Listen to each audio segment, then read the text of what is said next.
सो आज हम लोग कौन सा टॉपिक करने वाले हैं, जीएसटी टैक्स स्ट्रक्चर। अभी जीएसटी टैक्स स्ट्रक्चर में हम लोग ये देखेंगे कि जब हम कोई चीज़ किसी एक बिजनेसमैन से जब कोई चीज़ परचेज़ करते हैं और जब उसी को वो चीज़ हम किसी और बिजनेसमैन को परचेज़ की और चीज़ सेल करते, तो उसका टैक्स का स्ट्रक्चर क्या होता है जीएसटी का, उसकी पूरी जानकारी आज हम लोग आज के लेक्चर में ही देखने वाले। ओके, तो अभी देखो नॉर्मली एक मैं क्वेश्चन लिखता हूँ यहाँ पे।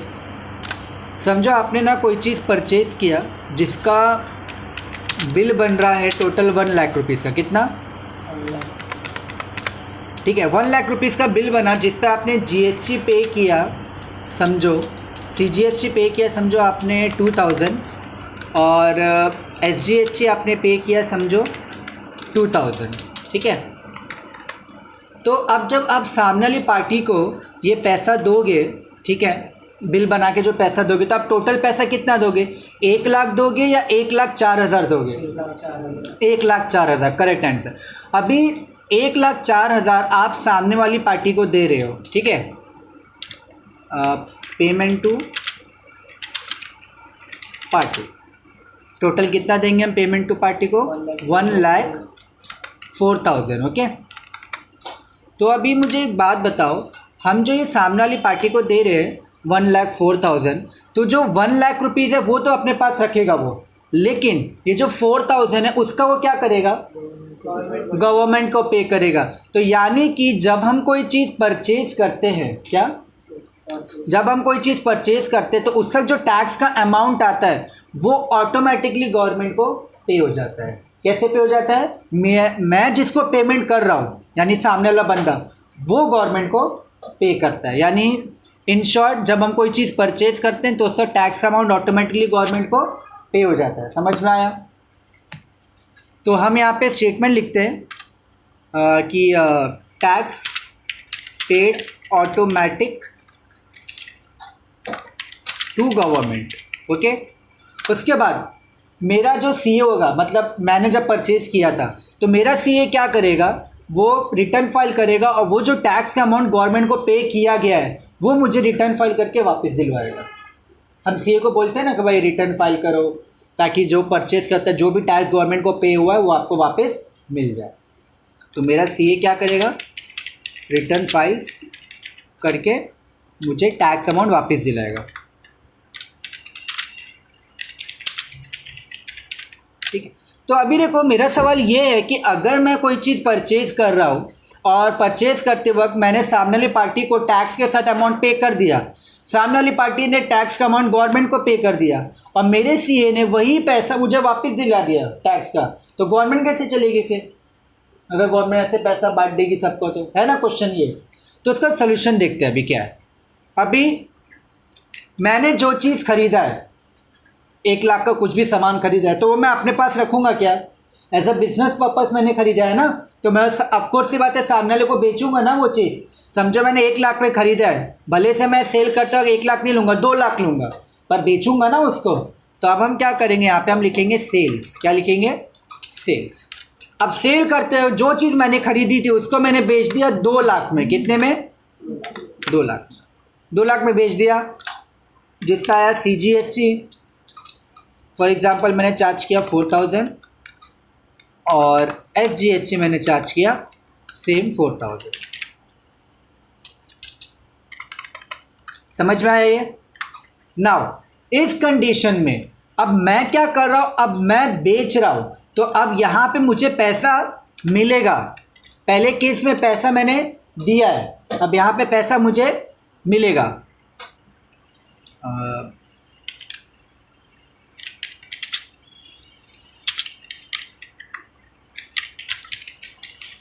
ठीक है, अब यहाँ पे मुझे पैसा आएगा, टोटल पैसा कितना आएगा मुझे?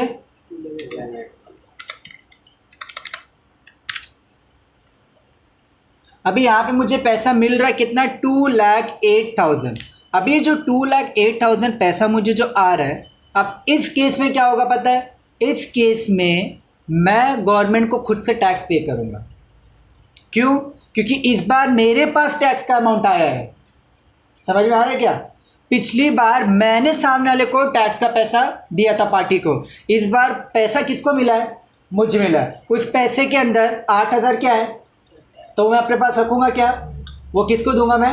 गवर्नमेंट को, यानी जब हम कोई चीज़ सेल करते हैं तो उस वक्त टैक्स का अमाउंट ऑटोमेटिकली पे नहीं होता है। समझ में आई बात? समझा?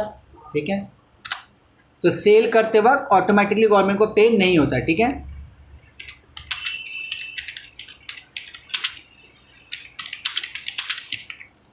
उसके बाद अब इस केस में आप अपने सीए को नहीं बोल सकते कि भाई जो मैं 8,000 गवर्नमेंट को पे कर रहा हूँ वो मुझे रिफंड दिला।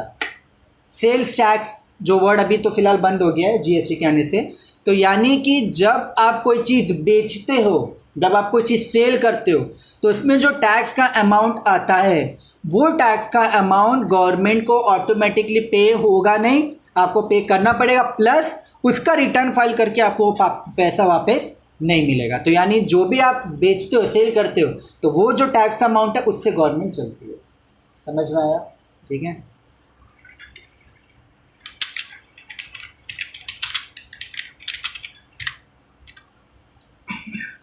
क्लियर? ठीक है, ये समझ में आया आप लोग को? अब सीए का काम क्या होता है? सीए का, अकाउंटेंट का, जो भी जूनियर अकाउंटेंट, जो भी डेटा एंट्री ऑपरेटर, उनका अब समझो हमको पे करना है गवर्नमेंट को टैक्स। क्या हमको पे करना है गवर्नमेंट को? टैक्स। तो उसके लिए फॉर एग्जांपल अब हम टैली में अगर जाते हैं, ठीक है, तो टैली में हमको जाना रहता है बैलेंस शीट में। कहाँ पे जाना रहता है? बैलेंस शीट में। बैलेंस शीट में जाने के बाद हम वहाँ पे प्रेस करते हैं Alt+F1। क्या प्रेस करते हैं हम? वो प्रेस करने से आपको आता है ड्यूटीज़ एंड टैक्सेस। क्या आता है? ड्यूटीज़ एंड टैक्सेस में अगर आपको कोई भी साइन माइनस में आता है, जैसे कि आ रहा है -4,000, तो इसका मतलब होता है pending to receive from government. और अगर कोई चीज़ प्लस में आ रहा है आंसर, तो उसका मतलब क्या हो जाएगा? Pending to pay to government. समझ में आया क्या रूल होता है? तो कितना आसान काम होता है, वो जाके देखता है कि भाई माइनस साइन है तो उसको समझ में आ जाएगा गवर्नमेंट को देना बाकी है, गवर्नमेंट से लेना बाकी है, और अगर प्लस साइन रहेगा तो उसको समझ में आ जाएगा गवर्नमेंट को पैसा देना बाकी है। तो मुझे एक बात बताओ, यहाँ पे ध्यान दो, परचेज करते वक्त मेरा टैक्स का अमाउंट आ रहा है 4,000। कितना आ रहा है? 4,000। सेल्स करते वक्त मेरा टैक्स अमाउंट कितना आ रहा है? 8,000। तो जब मेरा सीए बैलेंस शीट में जाएगा, ड्यूटीज एंड टैक्सेस चेक करेगा, तो उसको वहाँ पे कौन सा अमाउंट शो होगा और कौन से साइन के साथ?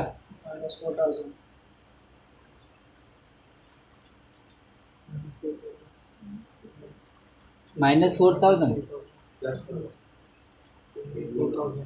क्या आएगा, प्लस या माइनस?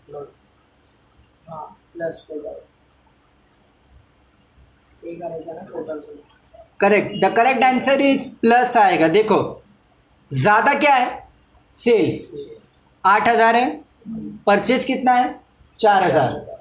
परचेज का जो टैक्स अमाउंट वो आपको मिलने वाला है 8,000, आपको गवर्नमेंट को देना है। तो आप गवर्नमेंट को क्या बोलोगे? वो 4,000 आप अपने पास रखो, मुझे मत दो, मैं आपको और सिर्फ 4,000 दूंगा, यानी मैं दूंगा, यानी पेंडिंग टू पे। तो पेंडिंग टू पे कौन से साइन में आता है? Plus sign. और कितना देना होगा मुझे?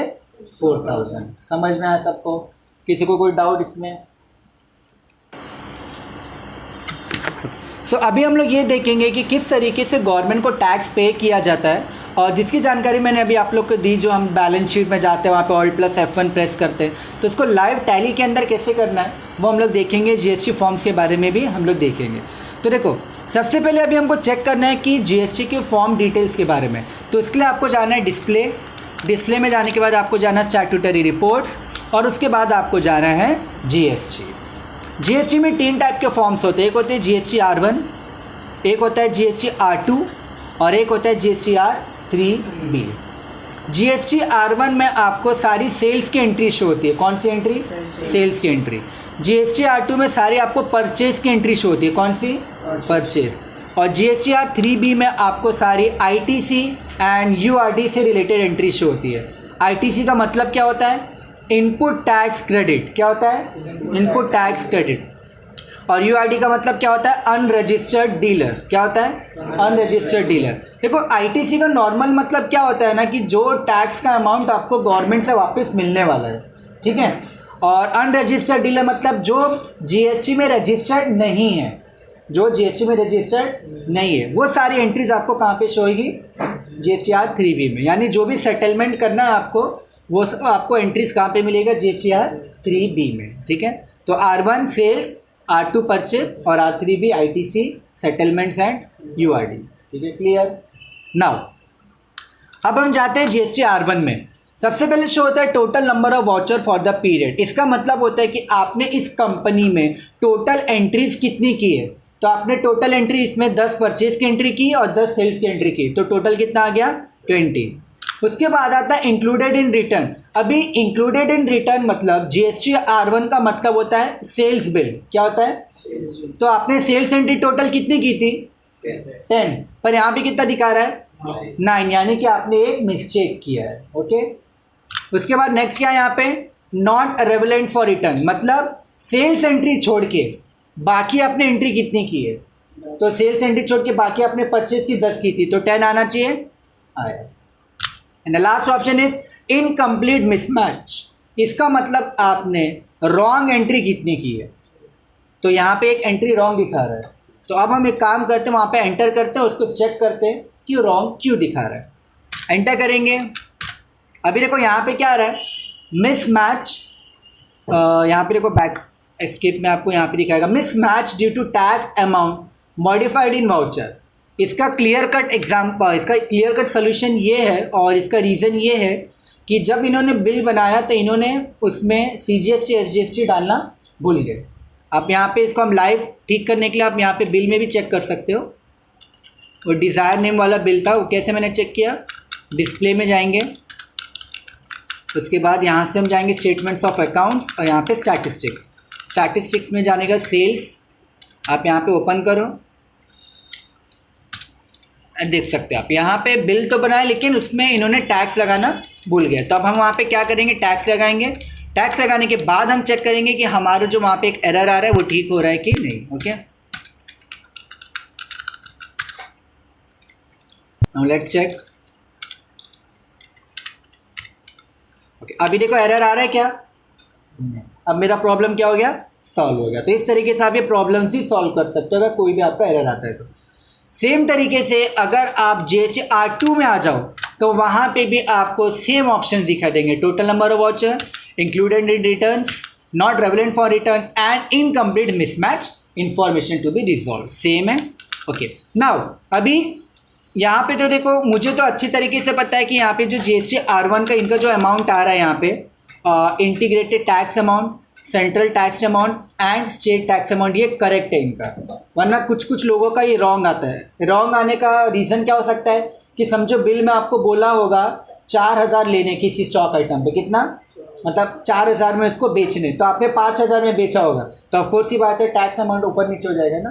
तो मुझे तो याद है, मैं इतने टाइम से प्रैक्टिस करा रहा हूँ बच्चों को, तो यही अमाउंट आता है, इंटीग्रेटेड टैक्स अमाउंट और सेंट्रल टैक्स अमाउंट का भी और स्टेट टैक्स अमाउंट का भी। तो यानी इनका ये परफेक्ट है, यानी इन्होंने जो 10 सेल्स की एंट्री की है वो राइट है।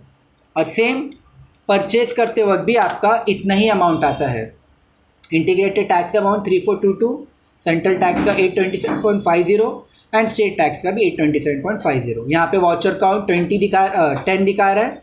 B2B यानी बिजनेस टू बिजनेस, आपने बिजनेस टू बिजनेस ट्रांजैक्शन किया है और सेम GST R1 में भी बिजनेस टू बिजनेस ट्रांजैक्शन किया है और 10 एंट्री की है, ठीक है।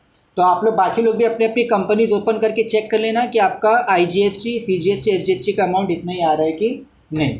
अगर ये इतना नहीं आ रहा है आपको तो आपका यानी कुछ आपने मिस्टेक किया बिल बनाते हो, या तो क्वांटिटी ज़्यादा कम डाला है या रेट आपने ज़्यादा या कम डाला होगा, ठीक है। नाउ अब इसके हिसाब से हमें गवर्नमेंट को टैक्स पे करना है। क्या करना है, गवर्नमेंट को टैक्स पे करना है। तो देखो यहाँ पे आप यहाँ पे देख सकते हो, सबसे पहले तो integrated tax amount, central tax amount और स्टेट टैक्स अमाउंट, और यहाँ पे उसका पूरा टोटल टैक्स अमाउंट है 6817.20। ये किसका है, आपका R1 का। अब R2 का चेक करो, 5077.00। ज़्यादा कौन सा हुआ, 6000, वो R1 है। R1 यानी सेल्स, यानी जब आप इन दोनों को एक दूसरे से माइनस करोगे तो जो अमाउंट बच रहा है वो यानी पे करना है, क्योंकि सेल्स ज़्यादा है। Whenever sales tax is more, purchase tax less, that mean it is pending to pay to government. और अगर परचेज ज़्यादा है सेल्स कम है, यानी हमको लेना बाकी है। क्लियर, समझा। नाउ अभी यहाँ पे हम कंट्रोल एन दबा के यहाँ पे लिखते हैं पहले GST R1 में कितना है 6817.20 माइनस क्या करेंगे इसको हम माइनस किससे करेंगे हम 5077.00 कितना आ रहा है 1740.20 कितना आ रहा है 1740.20। तो हम चेक करते हैं हमारा आंसर राइट है कि नहीं। तो मैंने आपको क्या सिखाया था स्टार्टिंग में, बैलेंस शीट में जाना है और वहाँ पे क्या प्रेस करने बोला था मैंने, Alt F1, ये राइट आया 1740.20 और प्लस में आ रहा है ना, प्लस तो साइन विजिबल नहीं होता, प्लस में आ रहा है ना, यानी it is pending to pay to government. अब हम यही गवर्नमेंट को टैक्स पे करेंगे। जब आप उसमें एंटर करोगे ना तो आपको और कॉन्सेप्ट क्लियर होगा। ये देखो CGST 420, IGST 900 और SGST 420, ये कैसे आया, उन लोगों ने एक दूसरे से माइनस किया इसको। ये जो आपका रिपोर्ट्स है ना, ये देखो ये जो इंटीग्रेटेड टैक्स अमाउंट है ना 4322, उसको उन्होंने R2 के इंटीग्रेटेड टैक्स अमाउंट से माइनस किया, इसको भी सेम उससे माइनस किया और इसको भी सेम उससे माइनस किया, तो माइनस करने के वो रिजल्ट आया। तो लास्ट जब हम गवर्नमेंट को पे करेंगे तो इसके लिए हम कहाँ पे आएंगे, अकाउंटिंग वाउचर F5 पेमेंट, यहाँ पे हम प्रेस करेंगे start payment Alt S, GST। हम एजुकेशन वर्जन कर रहे हैं तो फिलहाल मैं यहाँ पे 1 अप्रैल टू 1 मई ले लेता हूँ। रेगुलर लेंगे, कैश के थ्रू पे करे कैश, बैंक के थ्रू पे करे तो बैंक। अभी नया लेजर यहाँ पे मुझे बैंक का बनाना है, समझो बैंक का लेजर मैं बनाना भूल गया, तो मैं प्रेस करूँगा Alt C, क्या प्रेस करूँगा Alt C। यहाँ पे बैंक ऑफ इंडिया ले लिया, अंडर डाल लिया उसको बैंक अकाउंट, इसको सेव किया। CGST देखो वहाँ पे भी आ रहा है current balance 420, SGST 420 and last में IGST 900.20, ठीक है। एंटर करेंगे। नेक्स्ट पूछेगा आपको यहाँ पे प्रोवाइड GST डिटेल, मतलब आप कोई GST डिटेल एक्स्ट्रा प्रोवाइड करना चाहते हैं क्या, कि आपने वो पैसा जो पे किया वो क्या कैश के काउंटर, बैंक के काउंटर पे जाके पे किया या कैसे पे किया। देखो वो ऑप्शंस आते हैं कि आपने कैसे पे किया, mode of payment, banking detail, over the counter, bank के काउंटर पे जाके कैश पे किया है, चेक दिया है, credit card, debit card, demand draft, NEFT या नेट बैंकिंग। तो आप जो भी लेना चाहो ले सकते हो। फिलहाल मैं यहाँ पे कैश ओवर द काउंटर डाल के इसको एंटर करके एक्सेप्ट कर देता हूँ। Now let's check our balance sheet, before balance sheet Alt + F1, ये देखो क्लियर हो गया आपका।